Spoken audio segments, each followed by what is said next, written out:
Tonight, local politicians raise concerns over a shortage of rentals across the Spencer Gulf. And a busy weekend for police, with 3 drink drivers nabbed at Roxby Downs. From our 7 Spencer Gulf studios, your nightly news with Ruby Kamain begins now. Good evening. Spencer Gulf politicians are calling for more to be done to help regional locals get into the housing market. It comes as the housing crisis deepens and more rental shortages loom across the whole country. Houses in high demand and real estate agencies have been inundated with renters desperately applying for homes. Not only in Port Pirie, but I know there's no rentals in Clare, there's no rentals in Port Augusta, no rentals anywhere at all in the Upper Spencer Gulf, basically. The member for Frome says he's been hearing firsthand how it's putting people off from relocating to the region. A guy came up from Adelaide, he was given a job, he got a job, but he couldn't come back the next day because the fact was he couldn't get any accommodation here. It's tough at the moment and we fully recognise that, but there are no sort of click your fingers and instantly fix it up. Despite COVID-19 impacting the economy last year, experts say Australia's housing crisis has been a long-standing issue.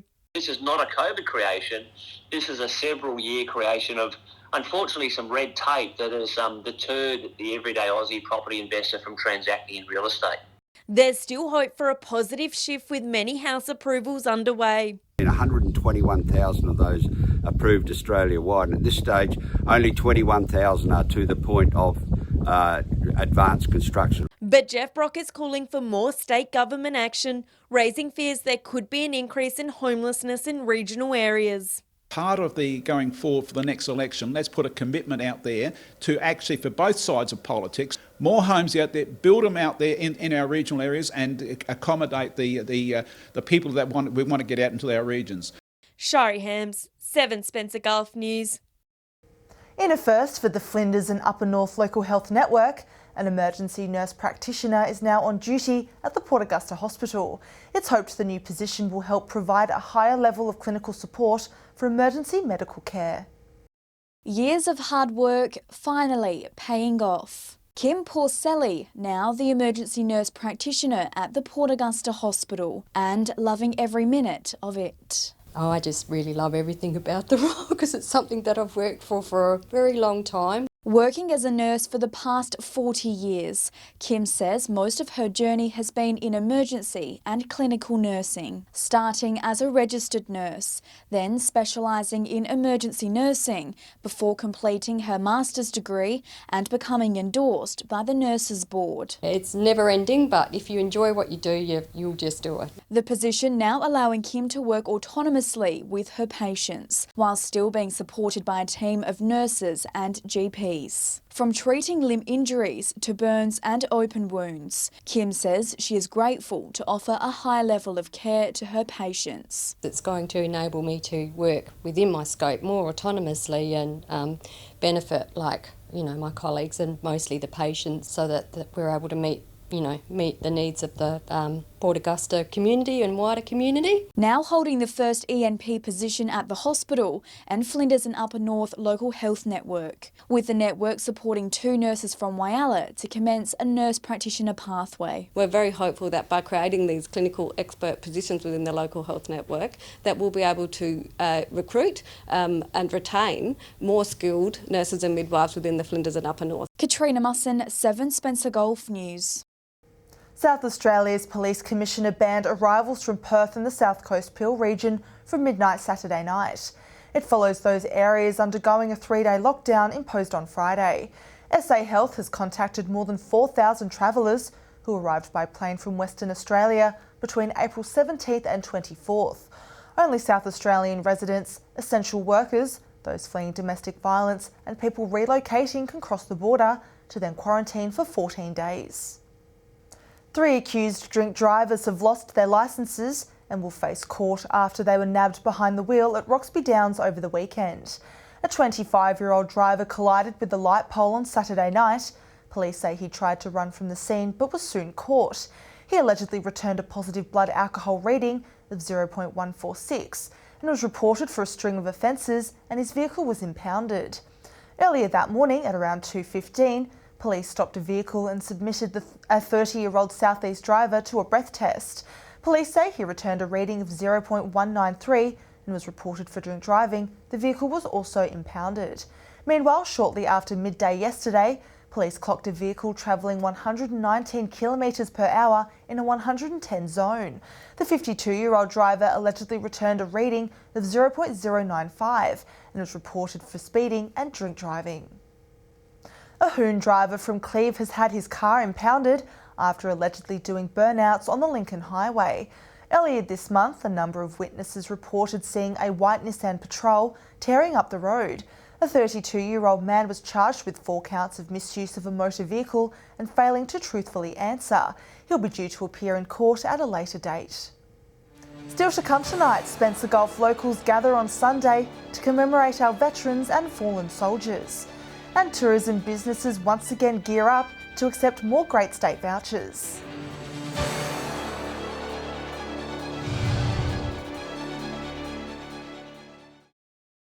Welcome back. People across the region rose early yesterday morning to pay their respects to our veterans and fallen soldiers at Anzac Day dawn services. In Tumby Bay, locals were joined by horses to honour the animals who served on the battlefield. A stunning sunrise to welcome the dawn and greet those who rose early to pay their respects.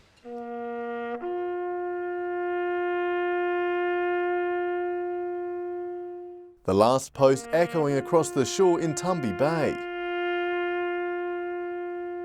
As locals who were robbed of a chance to gather last year turned out in force at yesterday's dawn service. I anticipated around the 200, but looking around the crowd during the activity, during the service, I believe we probably had around 400 to 420 people. The cavalry arriving on the beach, placing a lone wreath on the water's edge to honour the animals who served on the battlefield.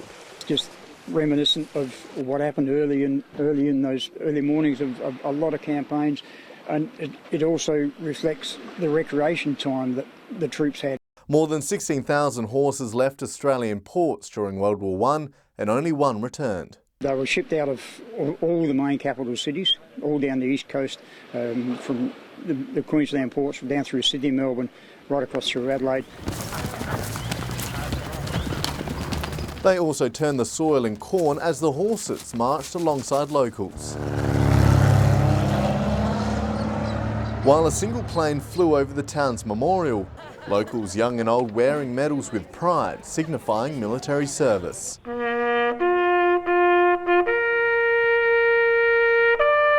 Nathan Regter, 7 Spencer Gulf News. Meanwhile at Corn, the dawn service featured a touching tribute with video footage projected onto the silos. Showcasing Australian musician Adam Brand's rendition of the Anzac, the silos lit up with images of local soldiers who fought for our country. South Australians are being encouraged to take a holiday during winter, with the 4th round of the state government's Great State vouchers announced today. It follows 50,000 people snapping up activity vouchers during last round's ballot. Encouraging travellers to dig deep this winter with round 4 of the Great State travel vouchers now on the table. We are absolutely seeing boom times right across regional South Australian. The state government using the initiative to kickstart the tourism industry, already proving to be a success. We think that there's going to be a permanent pivot towards people holidaying at home more into the future, even post the coronavirus. It follows the round 3 ballot released on Saturday with 50,000 people lucky to take home an activity voucher of up to $200. Half of applicants, however, missed out with 100,000 residents registering. The Premier is ecstatic for regional areas to be included in the deal. Been down to McLaren Vale, I've been up to Clare twice and then over to the Eyre Peninsula. It's fair to say those areas are doing it as well as they have ever done it before. But Stephen Marshall also says there's been some challenges for regional tourism operators trying to accommodate an influx of bookings. One problem over there is not demand, not booking. It's actually getting people to move to the country to take up the wonderful jobs in the hospitality sector. So we'll continue to support our regions. Shari Hams, 7 Spencer Gulf News. Stay with us after the break. Dozens of cars roar into Port Lincoln to raise money for a child with cancer. And Broken Hill Council investigates whether to introduce limits on pet ownership.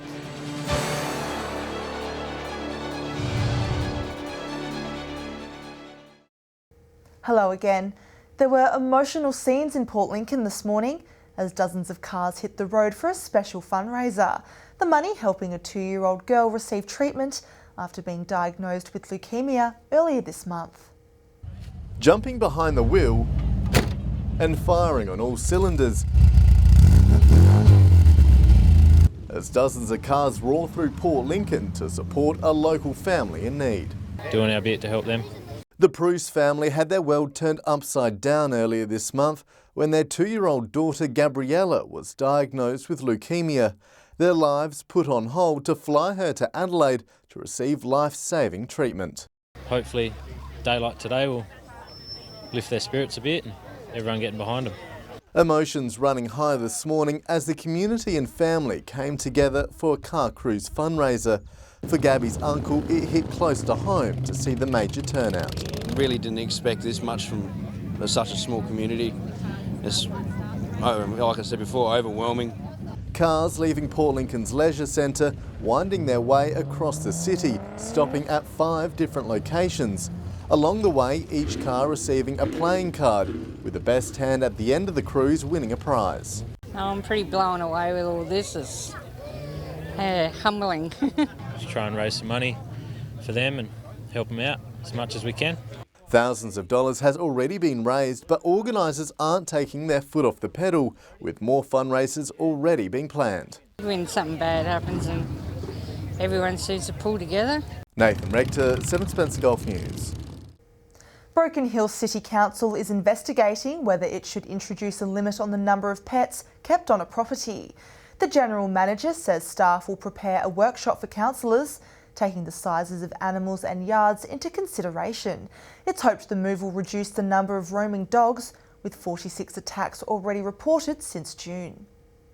There was plenty of action at Quorn over the weekend, with the Stockyard Arena Association hosting a team penning for families to enjoy. The event seeing juniors and seniors take to the arena by horse. Each team member was allocated a colour, then attempted to separate the calves with the corresponding colour and get them into the pen. The association now preparing to host its ranch sorting event in July. Stay with us after the break. We'll bring you all the scores from weekend footy, and Meg Sides will join us with the weather.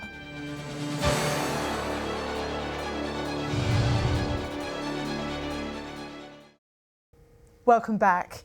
Leagues across the Spencer Gulf kicked off the 2021 footy season over the weekend, with teams securing their first win along with Anzac Day medals. Our reporter Katrina Musson has this week's footy wrap. The Spencer Gulf Football League kicked off the first game of the season on Anzac Eve, which saw Port take on 5th-time premiers South Augusta at Central Oval. Teams lined up shoulder to shoulder, paying tribute to the Anzacs with the first post, followed by a minute's silence. It was a slow start for Souths, with Port scoring the first 2 goals of the match in the first quarter. Both teams scoring 3 goals in the last quarter, but Port still remained on top, winning by 10 points. It was a well-deserved win for Port, beating South for the first time since round 3 in 2017. The final score 63-53, with Adam Coe also taking home the Anzac medal. More than 800 people turned out for Sunday's Anzac Day clash, which saw Centrals take on Westies at Central Oval. Westies put up a good fight, but Centrals held strong, claiming their first win of the season, 80-53. Central's Jack Muirhead winning the Anzac medal. And in an entertaining Port Pirie match, Sollies were 3-point victors over the highly fancied Lions. Sollies took an 8-point lead into quarter time, with the Cats showing no signs of having missed the 2020 season. A tough second quarter saw the Lions claw it back to 1-point difference at half-time, but in a tense final quarter, early goals to Sollies saw them in front, before the Lions answered to lead by 3 points. A late goal to Sollies' Joe Caputo saw the Cats home. Sollies' John O'Hayes also claiming the Anzac medal. The Port Lincoln Football League also commencing round 1 of the season. Mallee Park securing a win by 3 goals over Lincoln South on Saturday. In the other game, Marble Range smashed Boston with a 22-goal win. And on Sunday, Tasman and Waybacks went head-to-head, with Waybacks coming out on top, 83-72. Over to Whyalla, and round 2 saw North defeating Waroona Bay, 29-6 on Saturday. In the other match, South were no match for West, West smashing them by 21 goals. And in Sunday's Anzac Day clash, Central secured a 17-goal win over Rupina. And finally, in Broken Hill, round 3 saw South secure an 11-goal victory over North. Meanwhile, West took on Centrals in the Anzac Day clash, West taking home another win, placing them on top of the ladder. The final score 100-28. We'll keep you up to date with the local footy in your region every Monday, and I'll be back tomorrow night with a wrap-up of the rest of the weekend sport. Time now to take a look at what's happening in the weather. Here's Meg Sides. Thanks, Ruby. It was nice and sunny across the region today, with many out enjoying the public holiday. From 3 p.m, Port Augusta got to a high of 27 degrees, Broken Hill a max of 21, Port Pirie a top of 25. Cooper Pedy was a max of 26, Woodner a high of 27 degrees, Whyalla and Kadina both reached tops of 22, Port Lincoln got to 20 degrees, and Adelaide recorded the region's lowest temperature of 19 degrees. Taking a look at the satellite now, low cloud over far southeastern SA in cool onshore winds is not producing any rain. Skies are generally clear elsewhere in the state under a firm high pressure system, leading to a cool night. Moving on to tomorrow's weather outlook now, we'll start with the Gulf waters. Easterly winds about 10 knots, seas below 1 metre. Swells south to southwesterly 1 to 1.5 metres. Looking to tomorrow now, another sunny day ahead, a max of 24 degrees expected in Port Lincoln, Cleve a high of 26, Woodner to reach 29 degrees. Whyalla expecting 25, Port Augusta to hit 27 degrees, Kadina set for a max of 24. 26 predicted for Port Pirie, Clare a top of 23 degrees, and Broken Hill set for a max of 22 degrees. Taking a look further through the week now, it will be partly cloudy across most of the state on Wednesday. Cooper Pedy and Port Pirie both expecting a max of 26. Port Augusta and Woodner with tops of 27, Whyalla and Kadina both set for 24 degrees. Port Lincoln to top 25 degrees, Broken Hill sunny conditions and 23. Looking at Thursday with weather becoming nice and sunny, 27 degrees in both Cooper Pedy and Port Augusta, 29 degrees the max in Woodner. Port Pirie set for a top of 26, Whyalla and Kadina both will reach 24 degrees. Mostly sunny in Port Lincoln, also 24 degrees, 23 expected in Broken Hill and Adelaide. Turning to Friday now, and Woodner will get to a high of 29 degrees, Port Pirie and Cooper Pedy both to reach 27. Sunny in Port Augusta, 28 degrees, Whyalla 26, Broken Hill, Kadina, Port Lincoln and Adelaide will all be 25 degrees. So I hope you've all had a wonderful long weekend. That's all the weather from me now. I'll be back with an update a bit later. Until then, it's back to you, Ruby. Lovely, thanks for that, Meg. And that's the local news this Monday evening. Thanks for joining us. I'll have updates later. Until then, enjoy your evening and the rest of your long weekend. Good night.